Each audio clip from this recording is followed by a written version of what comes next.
لجنة إدارية من الفلسطينيين ফিলিস্তিনের সাথে মিশরের বিশ্বাসঘাতকতা যেন ইতিহাসের সব বেইমানিকেই হার মানায়। গাজার বাসিন্দাদের পাশে দাঁড়ানো তো দূর, উল্টো পশ্চিমাদের পরিকল্পনায় এবার মিশরের অংশ নেয়ার কথা উঠে এসেছে ইসরায়েলি গণমাধ্যম জেরুজালেম পোস্টের এক প্রতিবেদনে, যেখানে বলা হচ্ছে ট্রাম্পের গাজা দখলের প্রস্তাব অনুযায়ী অঞ্চলটির প্রায় অর্ধেক বাসিন্দাকে আশ্রয় দিতে রাজি হয়েছে মিশরের আবদেল ফাত্তাহ আল সিসির সরকার।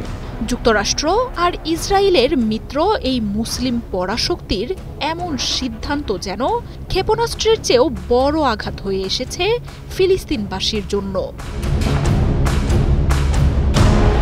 ২০২৩ সাল থেকে গাজায় নির্বিচারে বোমাবর্ষণ করছে ইসরায়েলি বাহিনী। নেতানিয়াহুর দেশটিকে লাখ লাখ পাউন্ড বিস্ফোরক দিয়ে আসছে যুক্তরাষ্ট্র। ১.৫ বছরের এক যুদ্ধ শেষে গেল জানুয়ারিতেই প্রথম দফায় যুদ্ধবিরতি আসে। ট্রাম্প ক্ষমতা নেয়ার পর ফিলিস্তিনের এই যুদ্ধ বন্ধের আশা দেখা দেয় বিশ্ব মুসলিমদের মধ্যে। জেনেক্সে শিফট করো, লাইফকে লিফট করো। তবে নেতানিয়াহুর সাথে এক বৈঠকের পর বিস্ফোরক ঘোষণায় ট্রাম্প জানান, গাজার দখল নেবে যুক্তরাষ্ট্র। মুসলিমদের এই পবিত্র ভূমিটিতে গড়ে তোলা হবে আমোদ প্রমোদের রিসোর্ট শহর। মিশর, জর্ডানের মতো দেশগুলোকে প্রস্তাব দেন গাজার বাসিন্দাদের আশ্রয় দেয়ার। বহু বছর ধরেই ক্ষমতায় টিকে থাকতে যুক্তরাষ্ট্র ও ইসরায়েলের কাছ থেকে কোটি কোটি ডলারের সাহায্য নিচ্ছে মিশরের আবদেল ফাত্তাহ আল সিসির সরকার। ট্রাম্প আসার পর সেই সাহায্যের বিনিময়ে গাজার উচ্ছেদ করা বাসিন্দাদের আশ্রয় দেওয়ার জন্য মিশরকে চাপ দেন। তবে সারা বিশ্বের মুসলিমদের ক্ষোভের মুখে সামনাসামনি এই পরিকল্পনা বাতিল করে দেয় মিশর সরকার। গাজাকে গড়ে তুলতে আরব বিশ্বের সমন্বয়ে চলতি মাসেই এক তহবিল গঠনেরও ঘোষণা দেন সিসি। তবে আড়ালে সেই যুক্তরাষ্ট্রেরই পরিকল্পনা বাস্তবায়নে কাজ করছিলেন সিসি।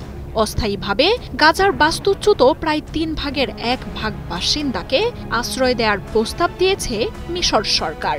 সিনাই উপত্যকার উত্তরাঞ্চলের এক শহরে গাজার বাসিন্দাদের থাকার ব্যবস্থাও করা হচ্ছে বলে জানিয়েছে জেরুজালেম পোস্ট। গাজায় এবারের সামরিক অভিযান স্মরণকালের সব নিষ্ঠুরতাকে হার মানিয়েছে বলে জানাচ্ছে আন্তর্জাতিক গণমাধ্যমগুলো। অঞ্চলটির প্রায় প্রতিটি কোণেই হামলা চালাচ্ছে নেতানিয়াহুর বাহিনী। বাদ যাচ্ছে না শিশু হাসপাতাল, শরণার্থী শিবির থেকে শুরু করে কোনো স্থাপনাই।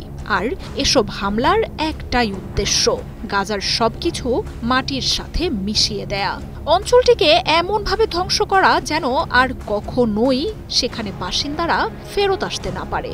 আর ট্রাম্পের গাজা দখলের পরিকল্পনায় যে এর নেপথ্যে, তা তো এই কয়দিনে স্পষ্ট হয়ে গেছে।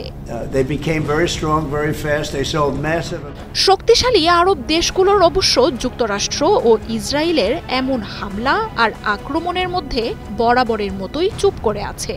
কোনো শক্তিশালী পদক্ষেপ, নিষেধাজ্ঞা বা সম্পর্ক ছিন্ন করা নয়। ফিলিস্তিনিদের ধ্বংসের এমন হামলাতেও ইসরায়েলের বিরুদ্ধে নিন্দা জানিয়েই দায় সেরেছে পরাশক্তি নামের অকেজো এই দেশগুলো। মার্জিয়া উপমা, ৭১।